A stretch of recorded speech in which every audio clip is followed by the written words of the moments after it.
The angle of depression of on the top of tower of a 2 point P and Q on the ground on the opposite side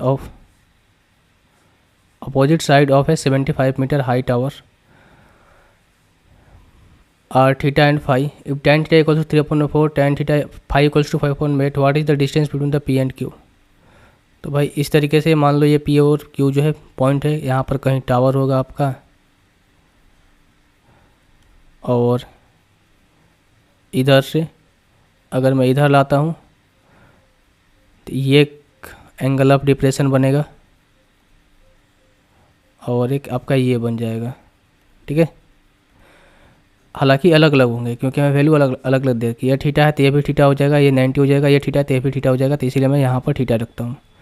ये हो जाएगा theta और ये हो जाएगा कि आपका थीटा, और ये हो जाएगा क्या हो आपका फाई। अब देखो थीटा के सामने क्या होती है, परपेंडिकुलर होती है। अगर मैं इस वाले ट्रायंगल की बात करूँ, इस वाले ट्रायंगल की बात करूँ, ठीक है, तो हाइट तो सेम ही रहेगी। यहाँ पर 75 मीटर है तो 75 ही है, 75 यानी कि टावर की हाइट 75 मीटर है। यानी करने का मतलब ये होगा कि इसकी हाइट 75 दे रखी है और थीटा के सामने परपेंडिकुलर होता है, तो ये 3 हो जाएगा, ये 4 हो जाएगा। 3 की वैल्यू 75, 1 की वैल्यू 25, तो ये हो जाएगा कितना आपका 100 हो जाएगा। यानी कि इस पॉइंट से लेकर इस पॉइंट तक जो इसकी डिस्टेंस हो गई कितनी, 100 मीटर हो गई।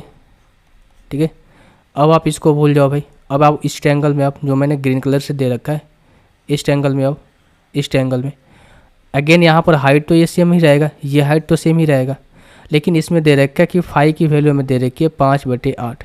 यानी कि अगर थीटा के सामने परपेंडिकुलर ये 5 है तो ये हो जाएगा 8। ठीक है, अब 5 की वैल्यू 75 नहीं 15 गुना है, तो ये भी वैल्यू 15 गुना हो गई, कितना 120।